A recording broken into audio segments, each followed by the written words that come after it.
In December of 1998, a British woman flew with her mother in law to attend two weddings in the Punjab region of India.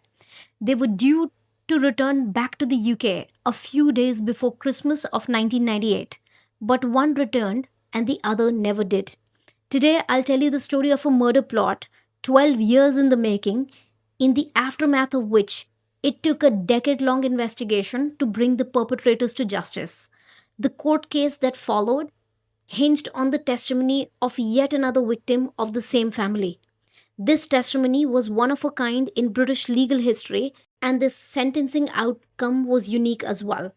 So let's start with the story of Surjit Singh and the three unsung heroes who brought the perpetrators to justice.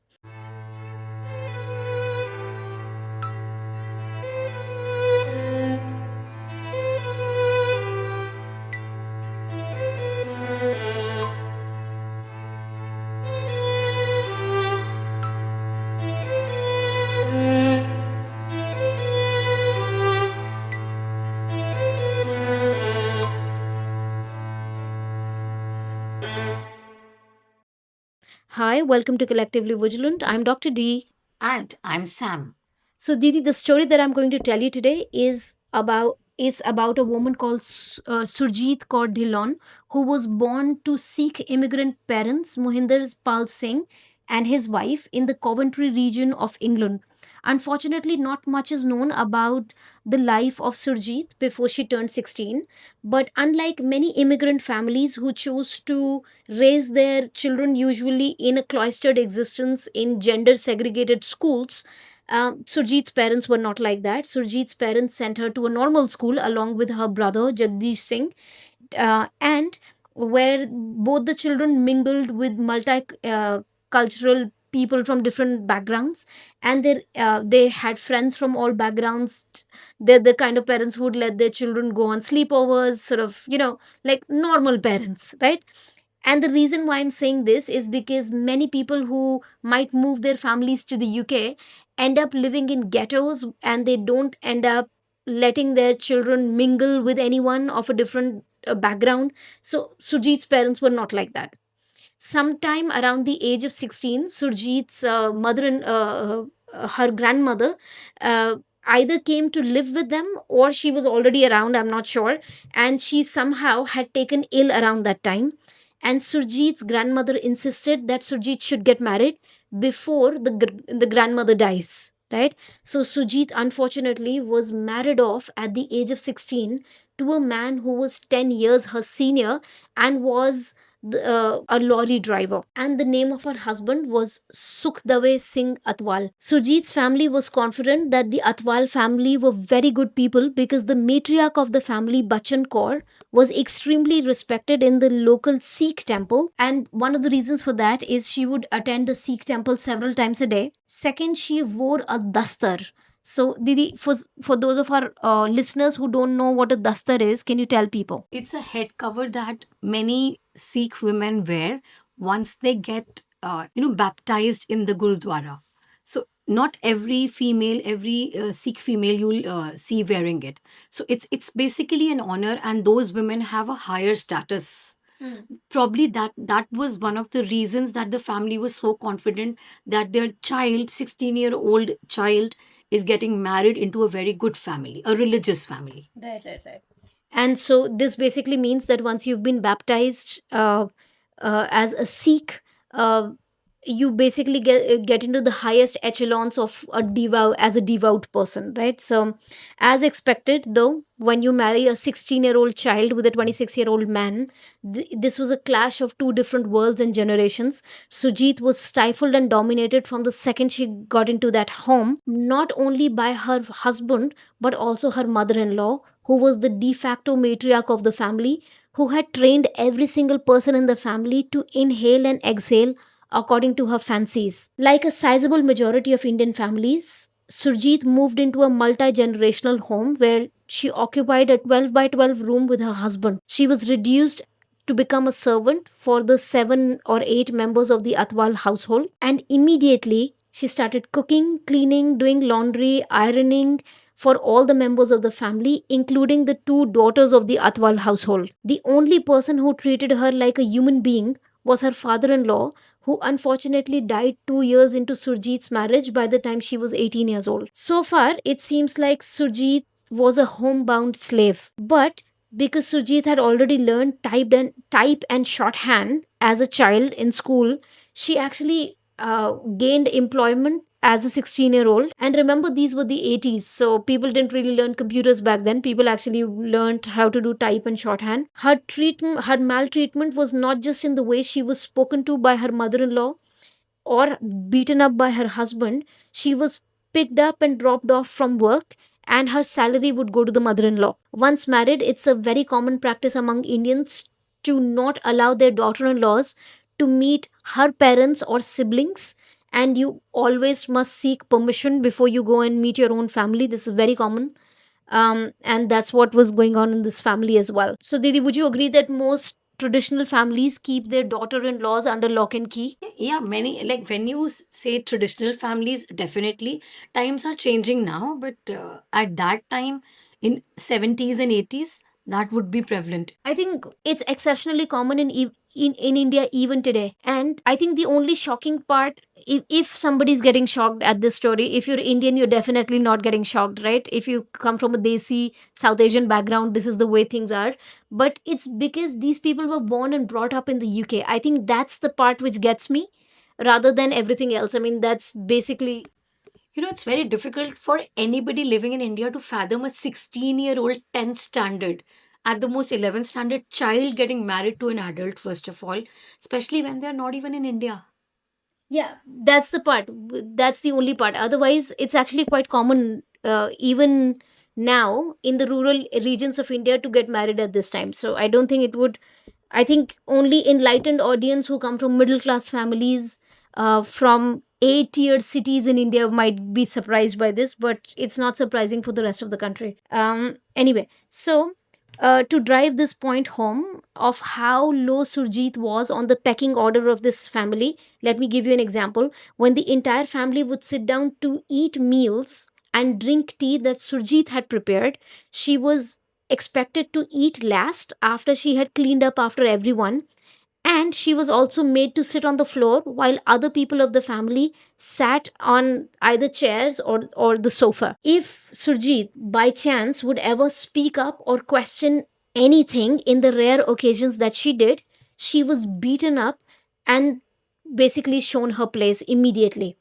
Perhaps what's even worse, when Surjit was 18 years old, she suffered a miscarriage, and her husband and her in-laws said that she had had an abortion and beat her up. And just in case, you had forgotten that this is a person who was born and brought up in England. I think that I keep saying that after every two sentences. It's because it's so hard to fathom that they're doing all this in the UK. Later on, in the year 1989, this was 2 years after Sujit's wedding, Sukhdeve's younger brother Hardave was married to a woman by the name of Sarabjit. Unlike Surjit, who was reared as any other girl in the 1970s England, Sarabjit was actually just born and brought up in a way where she would just become a wife and a homemaker. So much so that though even Sarabjit was born and brought up in the UK, her parents took her out of school, took her back to Punjab so that she could be trained to become a wife for 2 years. And then she was brought back by her parents. By that time, she had forgotten most of English. She had forgotten math, algebra, and everything. So she did not perform very well at school. And now I'm talking about Sarabjit, right? So Sarabjit was pulled out of school at the age of 14 and taken to Punjab and then brought back England at the age of 16.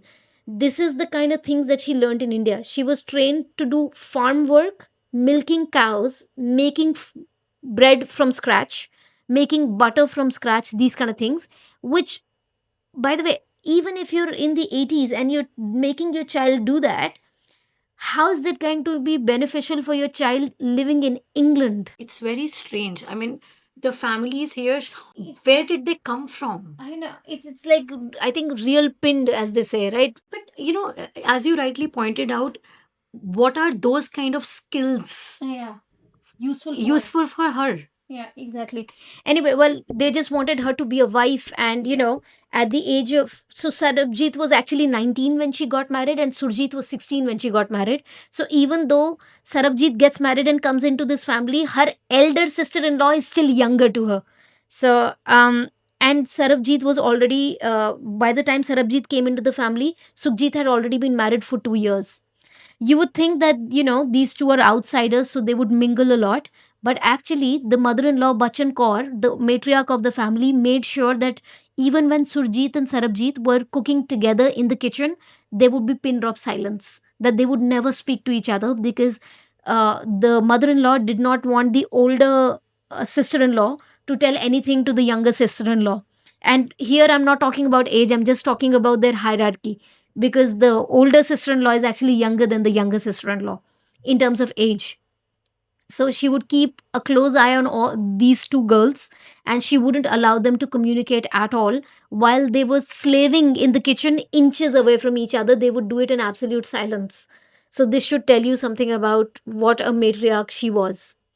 Surajit and Sarabjit had one thing which was very different. Sarabjit's husband, though equally under the control of his mother, was not a violent maniac. The older brother, Sukhdave, was actually a violent maniac.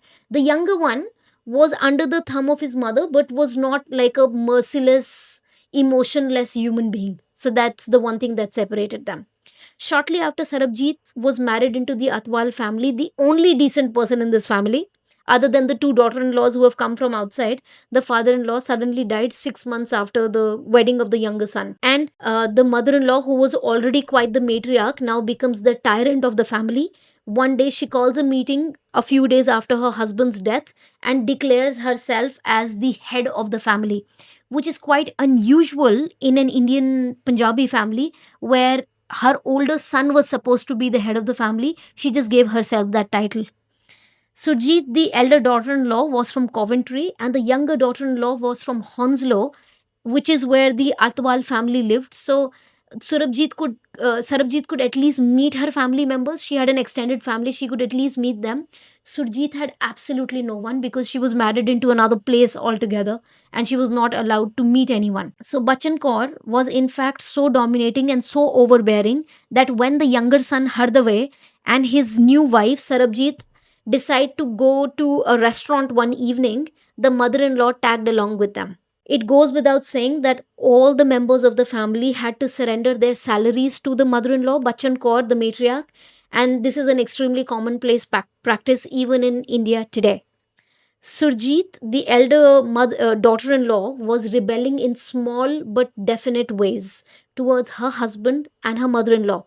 She was trying to hang out more with her colleagues after work. She would even take an extra pair of Western clothes and change into those extra Western clothes in the toilets of her workplace, because by the time it was the year 1994, and remember, Surjit had married in the year 1987.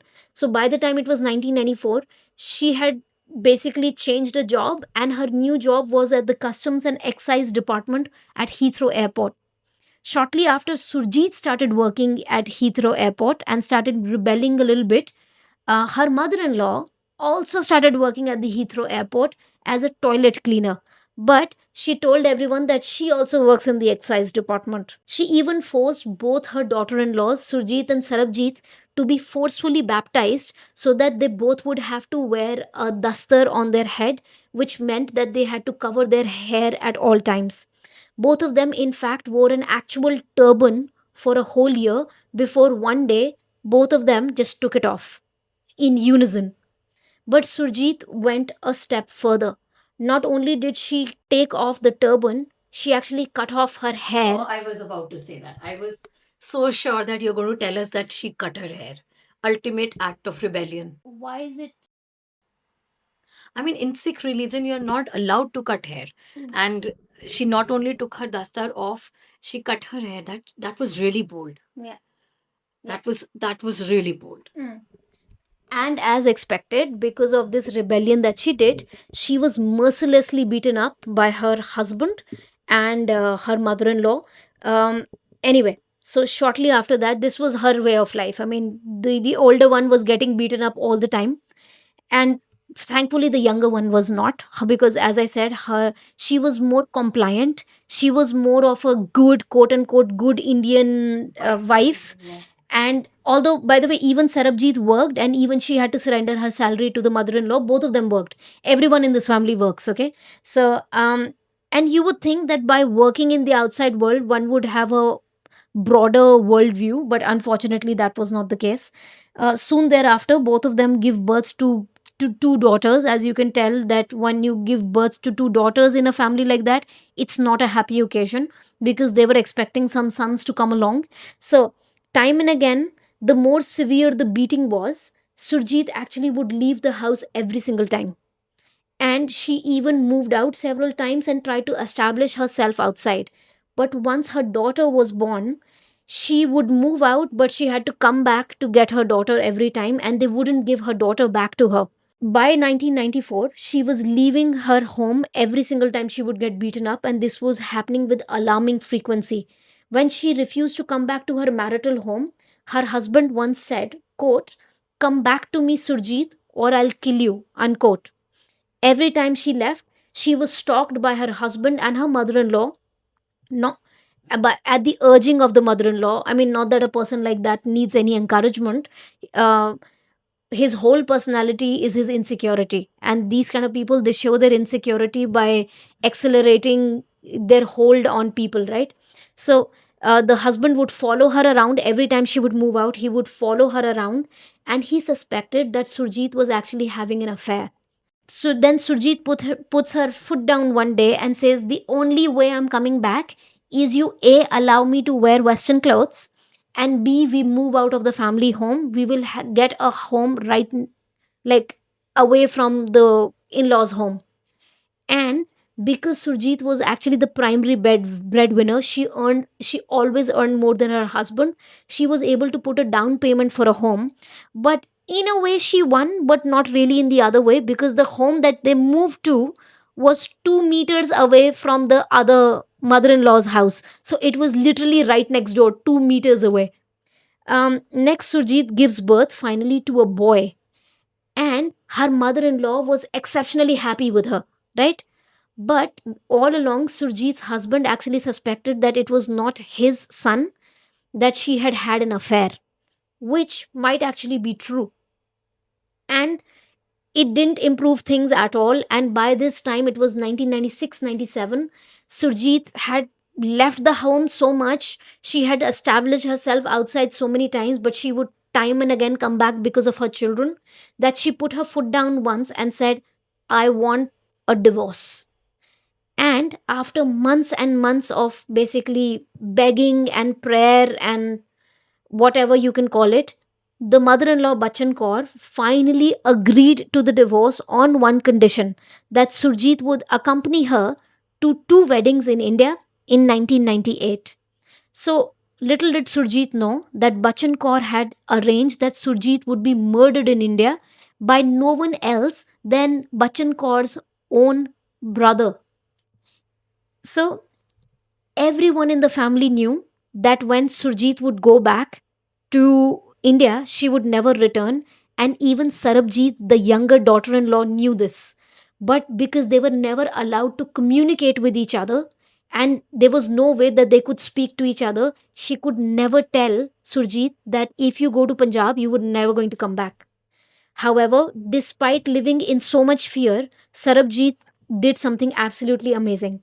One day, after work, she takes out 5 extra minutes and goes to a phone booth and calls up Crime Stoppers, and calls them up and lets them know that her mother in law is going to kill the daughter in law in Punjab, and that's why they're taking her there. The person on the other side spoke to her, communicated to her, hopefully wrote everything down. Unfortunately, nothing happened. And as the time was coming close for Surjit to go to India, Sarabjit was extremely panicked that nothing was happening, crime stoppers, nobody had come. So she even wrote a letter, an anonymous letter, and sent it to the closest police station. Unfortunately, nothing happened. So in 1998, Surjit and the mother-in-law Bachchan Kaur go to India, and they do attend two weddings. Bachchan Kaur returns, and Surjit never did. Surjit's brother by this time, Jagdish, was extremely worried that his sister had not come back because her side of the family knew how bad things were, and they were actually trying to help her get a divorce. So when the sister doesn't return, Jagdish is extremely panicked. He calls the Atwal household several times. He shows up there, though he's never welcomed, but he shows up there. When Sarabjit knew exactly what had happened, she was so paralyzed with fear that even when she met Jagdish at the Gurudwara, the Sikh temple, she couldn't tell him what had actually happened, and she knew that Surjit had already been killed. The Atwals, in the meanwhile, initially claimed that Surjit had indeed returned to the UK at her own record, even before her mother in law did, and claimed that Surjit was shacking up with another man somewhere in the UK. Many, many times, the family also claimed that she was still in India. They were saying different things to different people. By April 26th of 1999, so this is 4 months after she goes to India, mother-in-law side of the family, the Atwals had already engaged the services of a law firm, Dua and Company. When weeks passed and became months, Surjit's parents and were going to the police station every single day trying to find out about Surjit. In the meanwhile, even Surjit's colleagues, her boss, raised an alarm. Everyone's looking for her. She was such a hardworking person that everybody knew that she wouldn't disappear by herself. Within few months of Surjit's disappearance, her husband transferred her property into his name and the name of his mother, and he forged her signatures. Next, he filed a one-sided divorce and sought divorce under the clause that Surjit was an unfit mother who had abandoned her children, and he was granted divorce on 15th of November of 1999, 11 months after Surjit had already disappeared. Then he moved another woman into his home and later gets married with this woman, and then he moves away from the UK to live with this woman in Singapore. So, Didi, do you remember I told you that the Atwal family had already engaged the services of a lawyer which is called Dua and Company, right? And that lawyer, interestingly enough, sent a letter to the police in Punjab using the following words, quote, under no circumstance are you to conduct an investigation into the disappearance of Surjit Kaur unless you seek permission in the High Commission of India and British Embassy of India in the UK, unquote. Can you explain this a bit further? Like, are lawyers allowed to do this? Completely illegal. This is absolutely illegal. You cannot do that. You cannot send, because they had forged a letter. They basically were trying to show that this was sent by the local police to the police in Punjab, and this doesn't work like that. Like, no local police station ever sends something to another police station unless the Interpol is involved. That's literally the only job of the Interpol. They're supposed to be communicative agencies between police stations and police agencies around the world. So what this Dua and Company lawyer had done is also against legal ethics. Anyway, the Punjab police gets this letter, and they were not that they were looking into Surjit's case as it is, but whatever little they were doing, they stopped doing that altogether. Jagdish and his wife, so Jagdish is Surjit's younger brother, and his wife Paramjeet stepped up so much pressure against the local government, and they were putting a lot of pressure on the local government in Hounslow so that they would put pressure on the Prime Minister of the UK so that the Punjab police would be forced to investigate this. And imagine, this is a normal average human being doing this, running from pillar to post, while both of them are holding on to their jobs.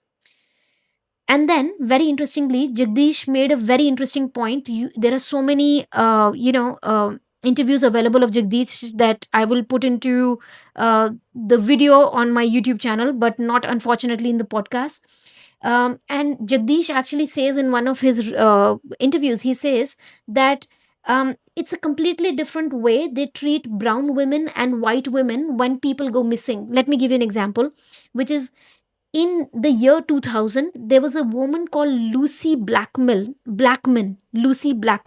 who had disappeared in Japan. And when Tony Blair met his counterpart in Japan in the year 2000, he actually spoke about Lucy to the Prime Minister of Japan. But nobody ever spoke about Surjits to anyone in India, let alone the Prime Minister. Right? So this shows the stark difference in which cases are, looked at and how they're investigated. However, starting in the year 1998, for 4 years, her brother petitioned time and time again, wrote letters time and time again, went to different offices time and time again. And for 4 years, he did that. And he was finally able to get his petition with so many signatures that his petition finally landed in front of the Prime Minister at 10 Downing Street.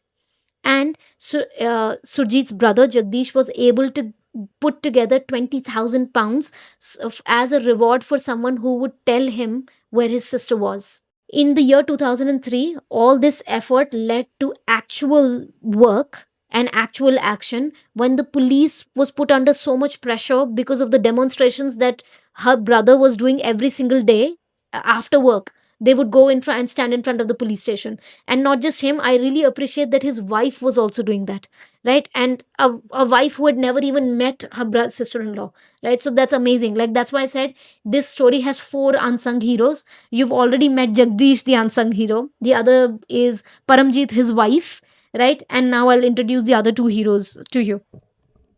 With all this happening, I cannot wrap my head around one thing. How is it that I'm sorry, you'll have to tell me the name again, the sister in law, Sarabjit? yeah, Sarabjit, how did she never get a minute to tell this family? The man was going crazy for his sister. He's petitioning, he's getting signatures. How did she never meet him? So by this time, Sarabjit already had three children, okay?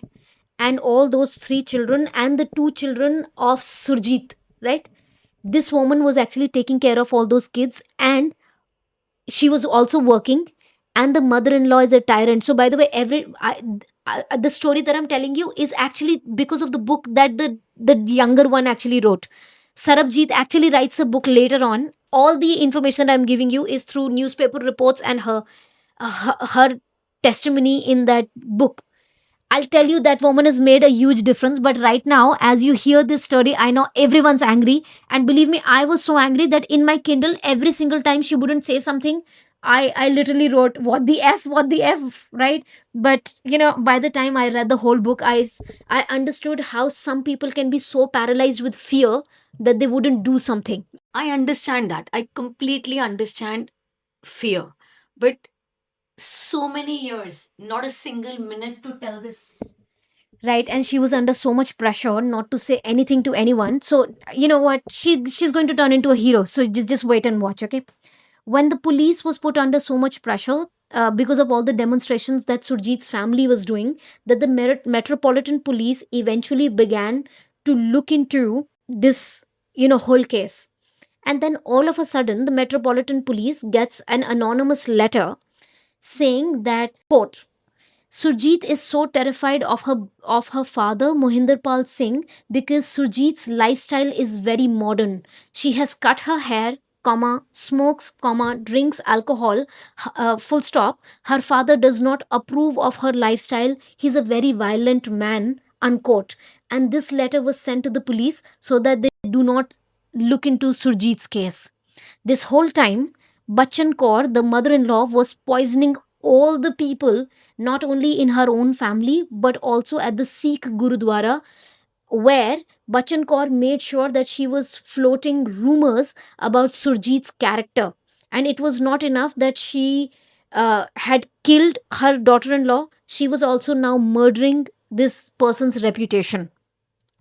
In November of 2003, So, okay, you are trying to tell us that Bachchan Kaur, pure evil incarnation in the form of a female, a matriarch, it wasn't enough for her that she killed mother of two young children. She wanted to tarnish her image and she wanted to be seen as a poor, hapless victim. I mean, this story can enrage many people. yeah, but then I'm sure you're less enraged as a counselor. I'm more enraged as someone who's just constantly enraged by these things. But you're absolutely right. I mean, she wanted to be the victim. And she wanted to show that now that the daughter in law has left us, we are saddled with responsibility. We are the ones who are the victims. And all along, she was the one who had orchestrated the murder of Surjit. In November of 2003, Jagdish, along with a advocacy group called the South Hall Black Sisters, got Surjit's case reopened under the Slough Race Equality Council. In the meantime, Sarabjit, who knew all about the murder of her sister in law Surjit, was under so much pressure not to reveal what had happened. And she was treated so badly and she was put under so much pressure that all that pressure gets the better of her one day, and the ulcer inside her body, her stomach, ruptured so much that the entire bathroom was full of blood. So she was rushed into the hospital, into emergency. And when she was on her deathbed on that day, she finally tells her father what had happened to Sujit. She says, I'm on my deathbed, I'm going to die anyway. So let me just tell my parents what they have done to Sujit. Hopefully, something will happen. On that day, she thought she was dying anyway, right? And very soon thereafter, within a week, her own father, so Sarabjit, the younger daughter-in-law's own father, rushes to the police station and says, you better save my daughter, because they're going to do exactly the same thing to her. And that's what they were threatening her with. You know what happened to Surjit, the same thing will happen to you. And again, this is the mother by this time of four children of her own, and then two of Surjit's. So she was Caregiver for six, mother to six children. Yeah, but then technically she was not taking care of those two kids all the time, because do you remember the home was right next door? So Bachchan Kaur had actually become the de facto mother, poisoning those children's mind against their mother Surjit. Surjit was dead, and Bachchan Kaur, the mother-in-law, was telling that murder victim's children, "Your mother has run out on you because she's in love with some other man." So that's the kind of evil incarnate that we're dealing with. After 2 years of back and forth, Sarabjit actually starts cooperating with the police. She becomes a clandestine witness, and she was under so much pressure because she's still living in the same household. Imagine, they're threatening her every day that they will kill her if she tells them. And initially, frankly, I was so mad when I was reading her book. But as I figured out that you're sleeping in the same bed as your enemy, and your children are under attack, and everyone around you can just kill you at any point, why would you say something? Because you're even though you know what's happened is wrong, but everybody thinks about their own life at the end of the day.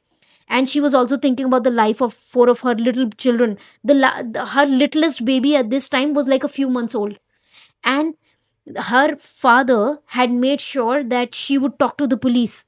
And many times she changes her mind, she gives her testimony to the police and then says, no, I cannot. Even the police gave her the option of a witness protection program. Imagine the kind of things which are given to people who speak against mafias. That's the kind of protection they were giving her. But she said, no, they'll take my children away from me, so I would go back. Time and again she did this back and forth, back and forth. And then one day she finally calls up the police officer. His name is Clive Driscoll. She calls him up and says, you rescue me right now, otherwise they will kill me, right? So what he does is he sends a police officer to arrest her as if she's done something wrong in connection to Surjit's murder. They had done that many times. And they rescue her. There's a very interesting instance even before that. There was this one day when Sarabjit had left her home. She was in the witness protection program. She goes back to meet her children on a weekend, and her own husband beats her up on that day. Oh, so that was the first for her. Yeah. The calm husband now has turned against her. Yeah, the calm husband all along was so fearful of his mother that was putting so much pressure on her. And the day she gets beaten up, there's a police guard right in front of that door, right? And she doesn't say anything. So, and then she comes back and she retrieves her entire statement, and she says, I'm not going to say anything in the court. And then the court case falls apart, right? Then they realize that he must have done something. Her own husband must have done something. That's why they get him arrested on witness intimidation. So I love this police officer. He's my other unsung hero. That's why I said there are four of them. It's Jagjit and his wife Paramjeet. And then the third one is the sister-in-law Sarabjit. And I'm sorry their names sound so similar, but those are their names. I can't do anything about it. And fourth is the police officer Clive Driscoll, who's just an amazing person, by the way. Even the book that I read, he had written the forward of that book. He's the kind of police officer, kind of person who should be a police officer in every country, in every county around the world. Anyway, after 2 years of back and forth, she had given her statement. She was under witness protection. She would go meet her children on the weekend. Her children were against her because they thought that she had broken up the family. And because of the statements that Sarabjit had given, 6 years and 9 months after the disappearance of Surjit, her mother in law Bachchan Kaur and her husband Sukhdave were finally arrested, and they were not granted bail. And they were arrested for a so called honor killing, because basically they thought that whatever Surjit was doing, cutting off her hair, wearing western clothes, meeting her colleagues, wanting to live a better life, all this was against Bachchan Kaur's honor, and that's why they had punished her by killing her. Anyway, so this the testimony of Sarabjit was not the only thing that was going to hold these people responsible in the court. There were many other pieces of evidence that Clive Driscoll had gathered by going to Punjab. So he literally went to Punjab time and time again. And what he realized was people in Punjab do not think it's a big deal that a woman has been killed by her mother in law, right? They said, well, she must have brought shame on the family. It's good that they'd done that. Right. So I'm going to tell you a little bit about all the evidence. Number one, they had all the phone calls that Bachchan Kaur had made back and forth to her own brother, because her own brother was the person who killed Surjit. Then, in the run up to the murder of Surjit, all those phone calls were presented in the court. Surjit's family's family home phone number was seen time and time again in the Indian records, and in the Indian records, there was the phone of this British phone number. So, they made that correlation, they presented that to the jury. Another thing that they presented was Surjit's own diary, her diary, which in 1998 her husband had gotten his hands on. And what the husband did was he put it in a carton, and he stored that carton in the home of his own sister. And I'm telling you, by the way, all the people who have married into the Atwal family are all very moral human beings. So you take Surjit, very moral, very nice human being, killed.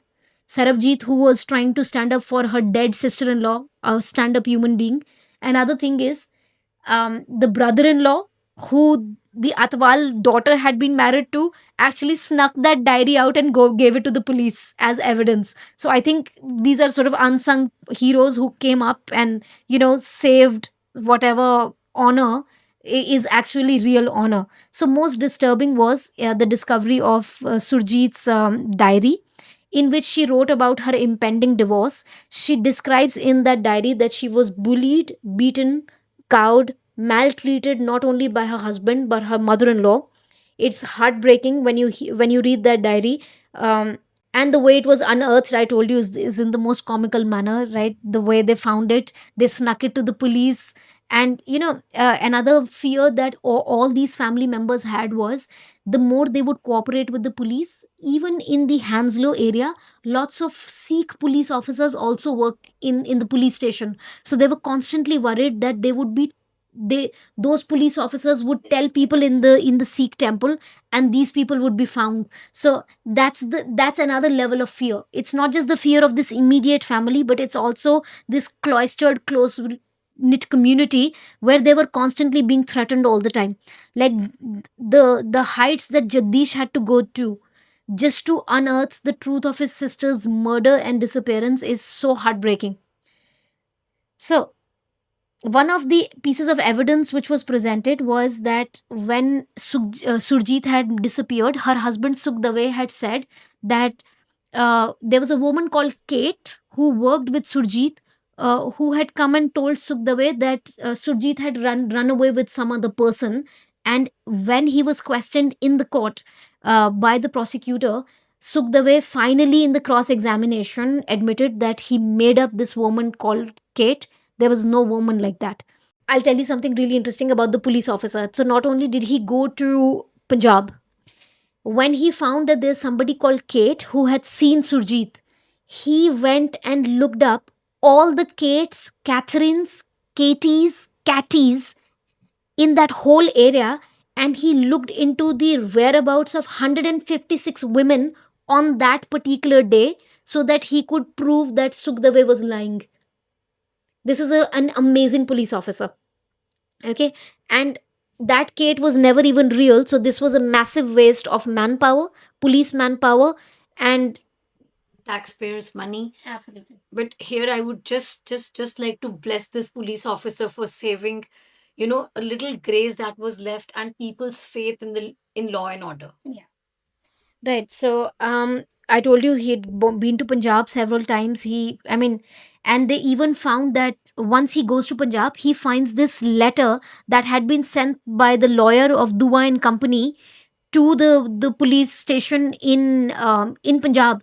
He gets a copy of that. He brings it to the police station, and that's how they know that. And it was presented to the jury as well, that they had orchestrated this whole crime, and they had even initiated all this fake paperwork so that the police in Punjab wouldn't look into Surjit's disappearance. Right. So no wonder that the Punjab police never did anything, because I told you about that letter. Anyway, in 2004, you remember I told you that Sukhdave had done the fake signatures of Surjit. So they even presented that in the court. Okay, this was a crucial thing, because if a woman disappeared in 1998, how did she come back in 2004 to give you all that paperwork and sign on it, right? So uh, that as well, the one-sided divorce, the kind of things they were saying in the community, everything was basically presented as evidence in the court. Okay. And one of the very interesting things that this police inspector said, which I'll quote here, it's very interesting. He said, Clive Driscoll explained to the jury court, it appears that places in South Hall work more as villages in Punjab than places in England. Anyway, so or after all this hard work of these four unsung heroes, the brother Jagdish, the brother's wife Paramjeet, then the sister-in-law Sarabjeet, and the police officer Clive Driscoll. Finally, in May of 2007, Bachchan Kaur and Sukhdave were found guilty and sentenced. Now, I would tell you one thing, because this is a hallmark case in British legal history, where a person of the own family, like Sarabjeet, literally stood up in the court and gave testimony in front of the in laws, against her in laws. This is the first case in which a family member had done that in a honor based crime for the first time in UK legal history. So I told you, initially we were sort of saying, why does this woman not do something? But things that this woman has done, probably nobody ever can. So, as I told you, in May of 2007, Bachchan Kaur and Sukhdave Singh Atwal, both of them were found guilty and sentenced. Now, I want you to guess what their sentence is. Okay, I would go on all the limbs and say, was it a death penalty? Please say it was. No, no, of course it's not the death penalty, right? Okay, so they were actually initially given, Sukhdave was given 27 years in jail, and his mother was only given 20 years in jail. But on an appeal, Sukdave's 27-year sentence was reduced to 20 years, and his mother's 20-year sentence was reduced to 15 years. Whose appeal? They both of them appealed against their sentence. And upon appeal, their sentence was reduced. Yes, their sentence was reduced. So from 27 years, Sukhdave was given 20, and from 20 years, the mother-in-law who had orchestrated this whole crime was given 15 years. After the trial was over, the Child Protective Services basically and Clive Driscoll basically made sure that the house which was taken away from Surjit's her children, right? Uh, a confiscation order for that home was basically done by the police, and then that why they had essentially robbed Surjit's children of that home. But then that was their legal inheritance, right? So this was looked into, and what they did was, despite the money which had already been sent to several different accounts of Sukhdave, the husband, the killer, and the mother-in-law, also the killer. Children were finally given 40,000 pounds, and this was held in trust until children would come to the age of 18, right? So those children got a teeny tiny bit of settlement after all this heartache that they've gone through. Her younger son was only 4 or 5 years old when the mother was killed, and the daughter's name is Paramjeet. Paramjeet was also, I mean, in the book she's constantly called Pam. I think her name is Paramjeet, if my memory serves me right. Anyway, you would be very disheartened to know that if you, of course, now count from the year 2008, Bachchan Kaur is already out of jail, and so is Sukhdave. Both of them are now out of jail, and very, very unfortunately, the brother who had done so much for his sister died in the year 2023. He was a young person, by the way, when he died, because he was younger than his sister, Surjit. Surjit was born in 71. I think Jagdish was born in 73, which just makes him 51 years old today, if he was alive today. So I think he died in his 40s in 2023. So that's the unfortunate thing. Now, where is the other heroine of this case, right? Because Sarabjit, the younger sister in law who did so much, she actually became an amazing person. Not only did she divorce her good for nothing husband, okay, she moved out. She started volunteering for the police station. She became an integral part of the liaison services of the police, where they liaison with the Punjabi or speaking community. And since 2010, Sarabjit has been now running an NGO, which is amazing, which actually rescues women from honor based violence of all communities in the UK. And she's been doing that since 2010. And the book that I'm telling you about is called Shamed, and she wrote that in the year 2013. And it's available on Amazon Kindle. I'm sure it's available in a hard copy form as well. So that's basically these four unsung heroes: Clive Briscoe, the police officer; Sarabjit, the younger sister in law; Jagdish, the brother who unfortunately is no more; and Paramjit, his wife. So amazing four people who stood up for this woman who was murdered for absolutely no reason. Anyway, so that's the extremely sad tale of Surjit. I think our listeners will agree to the fact, had the sentencing been more longer, at least we would have some would have been happier. I mean, it's a very sad story, but they are already out. And that lady who did everything wrong every single day, she's enjoying her life, I'm sure. Yeah. And when she was released, she was actually released earlier than the 15-year mark. And that's because literally the jail services said that she is too old to be in jail. So not only, and another unfortunate thing, I'm sure the listeners, our listeners, have already picked up on it, but unfortunately, Surjit's body has never been found. Surjit's body has not been found. So it's one of those cases where they had to prove in the court that she's actually dead. So that's harder, because after the age of 18, if something happens to you, because you're an adult, many a times it's assumed in many legal systems that you've chosen to disappear from your life, or you've chosen to leave your people behind. You've chosen to do this anyway.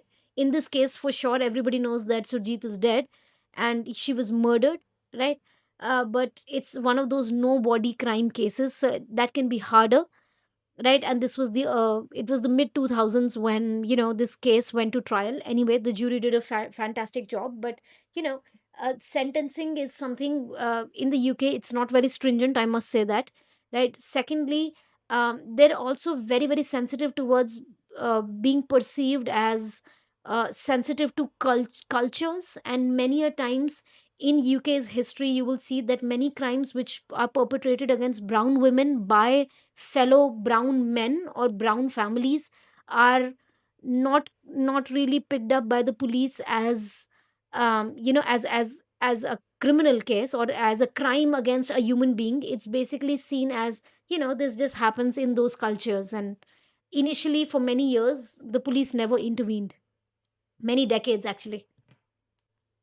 Okay, Didi, now that you know this narrative, a heartbreaking narrative with four unsung heroes, why don't you tell me? and tell the listeners the psychological makeup of someone like Bachchan Kaur and somebody like Sukhdev Atwal who would perpetrate a crime like that? What would possess such people to do such terrible crimes?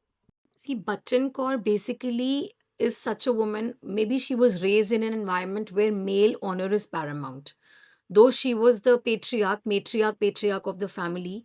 So, she exhibits extreme moral rigidity, and that is shaped by her patriarchal beliefs. Then she has something known as selective justice, where females are judged more harshly. At tender age of 16, how she was treating that young child, I mean, it's a testament to that. Then inability to see hypocrisy, so she was defending her criminal sons while punishing the female of the house.